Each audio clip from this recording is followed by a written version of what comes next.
Dropshipping is not rocket science. You should not be struggling with it. So what I'm going to do is break down the incredibly stupidly simple framework that you should be implementing into your dropshipping business that will guarantee that you start to see results immediately. Now I'm going to break this down in the simplest way possible, and I can guarantee if you can sit through this entire 10-minute long video, you're going to walk away with way more clarity on dropshipping than you ever thought was possible. And if you can't, this business model probably isn't for you. So before we get started, the first thing that I want you to do is completely wipe the slate clean. So imagine we just have a blank whiteboard sitting in front of us, and we're gonna go from there. So here's our blank whiteboard, and if I asked you, hey person behind the screen, draw me an e-commerce business using one shape, what would you draw? I've asked this to a lot of people, and I've had people tell me a whole bunch of crazy stuff. Someone said they would draw me the Shopify logo. Someone said that they would draw me a retail store. And I asked them, can you draw that? And they said, absolutely not. And that's exactly what yourself and a ton of other beginners try to do. They try to overcomplicate the entire thing by drawing out some elaborate design, when instead they should be drawing this right here. This is an upside down triangle. Now you're probably wondering, well, how does this represent an e-commerce business? Now let me explain. So we're going to break this upside down triangle into 3 different parts, starting here at the very top. Now at the very top of this triangle, it is very wide. So what we're going to do is draw a line here, and we're going to put a T next to this representing top, okay? Because this is the top of the upside down triangle.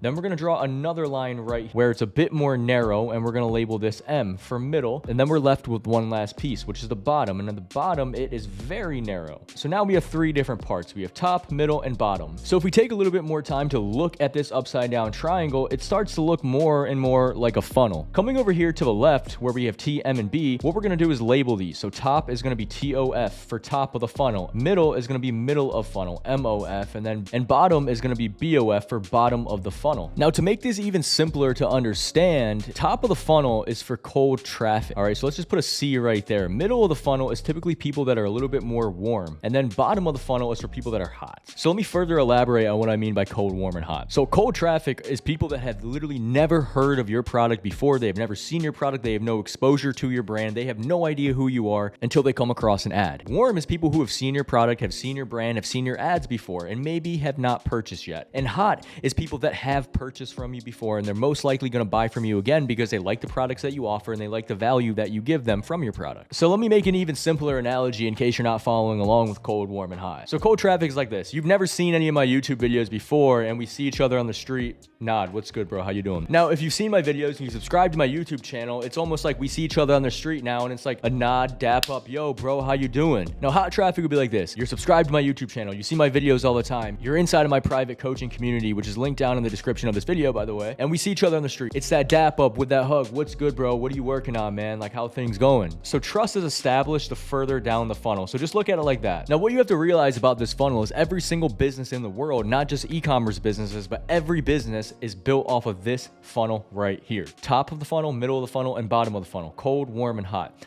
This is how every business operates. So how does this relate to an e-commerce business? So over here on the right, we have your store labeled with S, and then we have your ads right here. You're running ads to your store.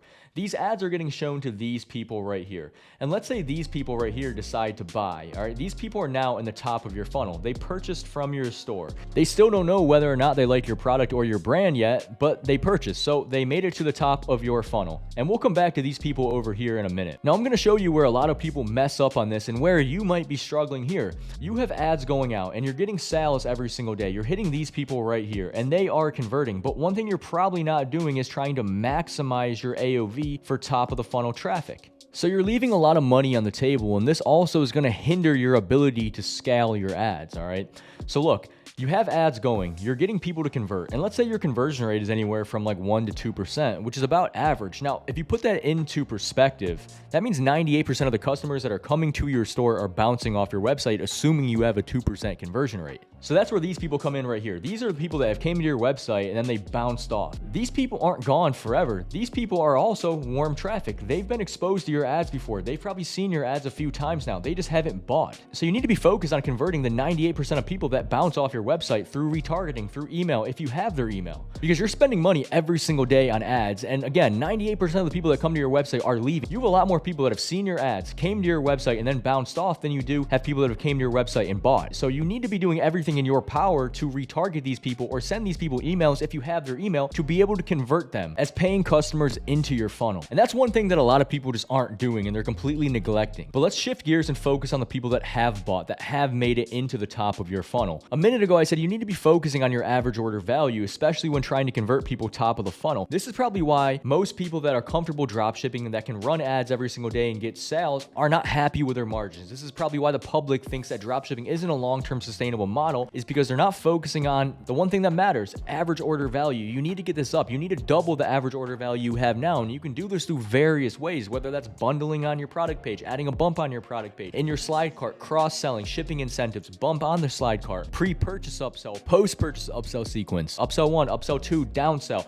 having a thank you page offer. If you set all of those things up, which I have a video on my channel about, then you can almost double your AOV off of every single customer that does come in and buy up here. But let me highlight one of the biggest issues that happens when you're in this motion where you can run ads every single day, convert customers top of the funnel. Most people only focus on this right here, TOF, top of the funnel, and they don't realize that this customer's journey does not stop here. Let's say you're able to successfully get $50 on average for every customer that buys up here. That's not the end of the journey. This same customer needs to drip further down your funnel, and you need to be collecting more money off of them because you can. And you're probably wondering, well, how do I drip this person further down my funnel? Well, you have their data. They're on your pixel. You have their first party data, their email, their phone number. You need to be communicating with that customer through ads, retargeting ads. You need to be communicating with them via email. You need to be segmenting your emails. You need to be sending them SMS, telling them about other offers that you have that are preferably higher ticket or that can complement what they bought up here. See, a lot of people find themselves in this cycle where they're running ads every single day, top of the funnel. They're not maximizing AOV. They're stuck between 12 to 20% margins. They try to scale and they run into this cycle where all they're doing is scaling. Their creatives burn out incredibly quick and they just feel like there's no end to this game of them just having to continuously cycle in new creatives and launching new campaigns and learning all these different scaling strategies. While that might temporarily lower your acquisition costs and make you slightly more profitable, it's not the solution to the problem itself. The solution to the problem itself lies down here, and this is where all the money is really made. You can probably do $50,000 to $100,000 once you're comfortable dropshipping, no problem up here. But down here is where you're going to get to higher six figures, maybe even seven figures with way better margins. But so many people neglect warmer and hot traffic. And one thing to keep in mind about warm and hot traffic is it is so much easier to convert these people. These people already have exposure to you. When you're stuck up here in this cycle, you are in a never-ending loophole of constantly trying to convince people that have never heard of you and have no exposure to you to buy from you. That's why the conversion rate is statistically higher down here than what it is up here on top. Now, I do completely understand people that are just getting started, they have trouble even getting people here to the top of their funnel.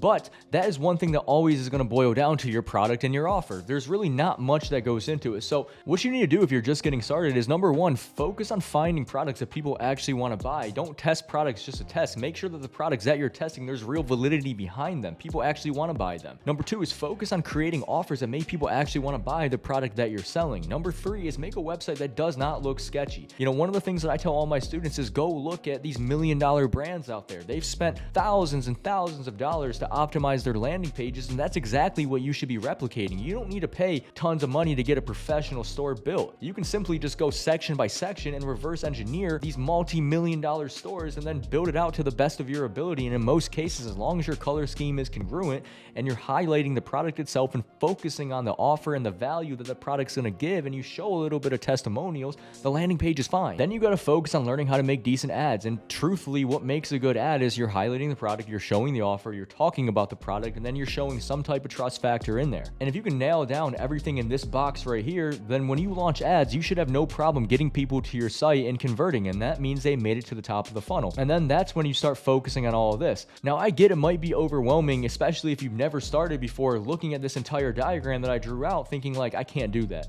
Yes, you can. You just need to go step by step by step by step. You're not going to be a master at all of this stuff, and you're not going to know how to do it right away. Even if I explained every single part of this in great detail and told you exactly what to do, you're not going to get it. You need to start from the very bottom and work your way up. And working your way up is getting here, being able to convert people top of the funnel, getting sales profitably, being able to scale profitably, being able to scale up your top of the funnel traffic properly, and then learning how to leverage the traffic that you've paid for, your warm and hot traffic, and turn them into repeat customers to increase your customer lifetime value, which in return will increase your net profits. And that's all dropshipping really is. But if you made it to the end of this video and you need help with anything that I mentioned in this video, whether it is simply finding a product, building a store, making ads, running those ads to get traffic to your store to convert them top of the funnel, understanding the systems that you need to build out here, middle and bottom, to be able to increase your LTV, or the other miscellaneous stuff, suppliers, payment processors, ad account bans, anything. I've been in the game for 9 years. Every single problem that you're having, my team and I have a solution for. If you want to join my private community where we cover this stuff every single week, that is linked down in the description, and I highly suggest you look into it. But nonetheless, I hope you got value out of this video, and I will see you back in the next one.